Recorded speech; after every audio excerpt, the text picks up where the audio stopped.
ہم اپنی شناخت کو نہیں جانتے، یا ابلیس ہماری شناخت کو چھین لیتا ہے، یا اس ملک میں ہماری شناخت کو انہوں نے چھین لیا، لیکن آہستہ آہستہ پھر بحالی ہو رہی ہے۔ لیکن یہ خدا پروسیس میں سے گزارتا ہے۔ بنی اسرائیل کو دیکھیں، خدا کی چنیدہ قوم ہے، لیکن جب انہوں نے نافرمانی کی، جب ان کے دل میں کھوٹ آیا، خدا نے رکیتا۔ اور ہماری زندگی میں بھی، پاکستان میں ہمارے بڑوں نے، اور آج بھی بہت سارے بڑے ہیں جن کی نیت ٹھیک نہیں ہے۔ اگر آپ UCH کو دیکھ لیں، اگر آپ سیالکوٹ مشن ہاسپٹل کو دیکھ لیں، اور اگر آپ میری زبانی سنیں، کرسچن ہاسپٹل ٹیکسلا آج بربادی کے دہانے پر ہے۔ وجہ کیا ہے؟ جو ہمارے بڑے ہیں ان کی نیتیں ٹھیک نہیں ہیں، ان کے گول ٹھیک نہیں ہیں، انہوں نے اپنے خدا کو چھوڑ دیا ہے۔ بظاہر تو وہ کہتے ہیں ہم خداوند میں ہیں، خدا کے ہیں، لیکن ہمارے کارنامے، ہمارا اٹھنا بیٹھنا یسوسی جیسا نہیں ہے، تو پھر ہم کہتے ہیں وہ غیروں نے ہمارے ادارے چھین لیے۔ وجہ کیا تھی؟ انہوں نے کیوں چھینا؟ آپ اپنے سر پر غموں کو اڑنے سے منع نہیں کر سکتے، لیکن ان کو اپنے سر پر گھونسلہ بنانے سے منع کر سکتے۔ اور جب ہمارے لوگ ہی ان کے ساتھ، غیر قوموں کے ساتھ ملیں گے، تو پھر تو ہمارے ادارے برباد ہوں گے، پھر ہماری شناخت ختم ہوگی۔ لیکن جب ہمارے لوگ ٹھیک ہوں گے، رائٹ ہوں گے، خدا کی حضوری میں جھکنے والے، اس کے ساتھ فیئر ہوں گے، تو ہمارے ادارے بھی بحال ہوتے چلے جائیں گے، ہمارا ایجوکیشن لیول بھی ٹھیک ہوگا، ہمارا ہیلتھ لیول بھی ٹھیک ہوگا، اور ہم ہر شعبے میں ترقی کر سکتے ہیں۔ لیکن نافرمانی کی صورت میں سزا ضرور ملے گی۔ اور میں سمجھتا ہوں ہماری شناخت جب ہمارے سے چھین لی گئی، تو اس میں اندرونی قوتیں موجود ہیں، اس میں ہماری مرضی بھی شامل ہے۔ ہم اپنے آپ کو دلیر بنائیں، خدا کے ساتھ وفادار ہوں، پرہیزگاری میں زندگی بسر کرتے ہوئے اس ایمان کے بانی اور کامل کرنے والے یسوع کو تکتے رہیں، تو آپ کو کبھی بھی وہ گھرنے نہیں دے گا۔ ہر ایک شعبے میں، ہر ایک آفس میں خدا آپ کو دلیری دے گا، کیونکہ اس نے کہا وہاں پر بولنے والے تم نہیں ہوگے، بلکہ تمہارے باپ کا روح ہوگا۔ تو جب ہم تابع ہوں گے تو پھر روح ریویل کرائے گا نا، پھر پاک روح ہمیں دلیری دے گا اور ہمیں قوت سے لبریز کرے گا۔ یہاں پر خدا نے شناخت دے دی، ان کو بے شک باغ عدن سے نکلنا پڑا، لیکن یہ خدا کے ساتھ ساتھ چلنا شروع ہو گیا۔ لیکن انسان کی زندگی میں جب آدم بڑھتا چلا گیا، اولاد بڑھتی چلی گئی، اور یہ پھیلاؤ ہونا شروع ہو گیا، اور پھر انسان نے اپنے لیے تراشی مورتیں بنانا شروع کیا۔ انسان خدا کو چھوڑ کر دوسری طرف راغب ہو گیا۔ کچھ جو گروپ ہے وہ خدا کے ساتھ ساتھ چل رہا ہے، کبھی ڈاؤن ہوتا ہے، کبھی پھر اپ ہوتا ہے، لیکن انہوں نے خدا کو نہیں چھوڑا۔ لیکن کچھ لوگوں نے، انسان جو تھے، انہوں نے اپنی شبیہ کے بہت سارے بت بنا لیے۔ بہت سارے لوگوں نے خدا کو ترک کر دیا کہ ہم ان کو پوچھتے ہیں، یہ ہمیں کچھ دیں گے۔ اور اس لیسن میں اگر آپ دیکھیں، جس میں ترک بت پرستی ہم سیکھ رہے ہیں، لکھا ہے دیگر جانداروں کی نسبت انسان میں یہ فرق ہے کہ اس میں روحانی عنصر پایا جاتا ہے۔ انسان میں کیا پایا جاتا ہے؟ روحانی عنصر۔ اور انسان نے اپنے لیے کوئی نشان ٹھہرایا ہے کہ میں یہ نشان رکھتا ہوں اپنے لیے، میں یہاں پر خدا کی پرستش کروں گا، میں یہاں پر خدا کی عبادت کروں گا۔ اور کچھ انسانوں نے اپنے لیے نشان بنائے ہیں جو خدا کو پسند نہیں ہے۔ انہوں نے اپنے لیے کوئی تراشی مورت بنا لی، کوئی مجسمہ بنا لیا، کسی نے درخت کے ساتھ اپنا رشتہ بنا لیا کہ میں اس سے پوجوں گا، یہ مجھے دے گا، اور یہ ساری چیزیں انسان ہیں۔ لیکن کبھی آپ نے دیکھا ہے جانوروں نے کبھی نشان ٹھہرایا ہو کہ ہم سارے یہاں پر اکٹھے ہوں گے اور ہم عبادت کریں گے، پرستش کریں گے؟ ایسا نہیں ہے۔ اور اگر آپ دنیا میں دیکھیں تو دنیا میں جو ہندو ہیں، ہندوازم میں، خاص طور پر نیپال میں، یعنی ہندوازم میں نپال ایک خوبصورت اور مشہور جگہ ہے، اور یہ ہندوازم میں تقریباً 330 ملین دیوی دیوتا ہیں۔ آپ اس کو اگر ضرب دینا شروع کریں تو 33 کروڑ دیوی دیوتا بنتے ہیں۔ کتنے جی؟ 33 کروڑ۔ اور وہ مطمئن ہیں۔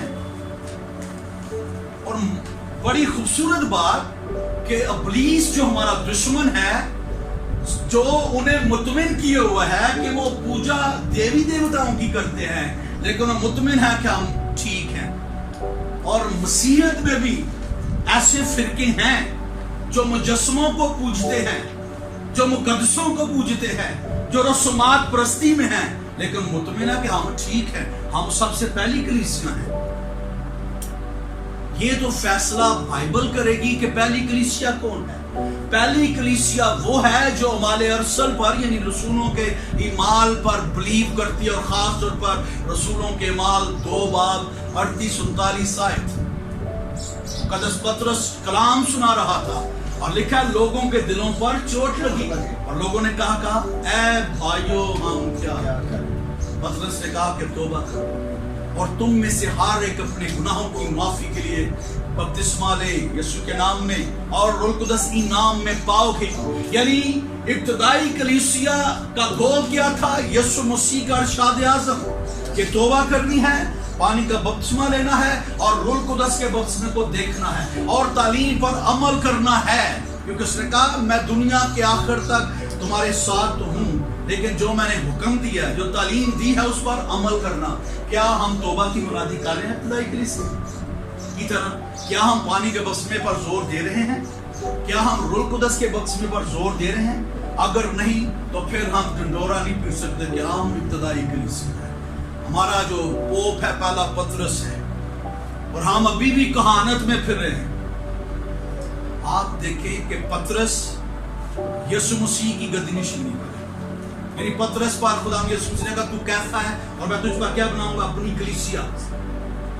اب اگر کہانت کو دیکھیں تو کہانت ہمیں زکریا کاہن کے بعد کوئی کہانت کا ذکر ملتا ہے, کاہن کا ذکر ملتا ہے لوکا کی انجیل میں. زکریا کاہن جو یوحنا استباغی کا باپ تھا, جس کا منہ چپکار ہو گیا, بند ہو گیا, کیونکہ اس نے خدا کی اس میسج کو جو فرشتے نے دیا تھا جب وہ اپنی کہانت کے فریق کے مطابق اپنا وہ سر انجام دے رہا تھا بخور جلانے کے لیے, تو وہاں پر اس نے میسج کو قبول نہیں کیا.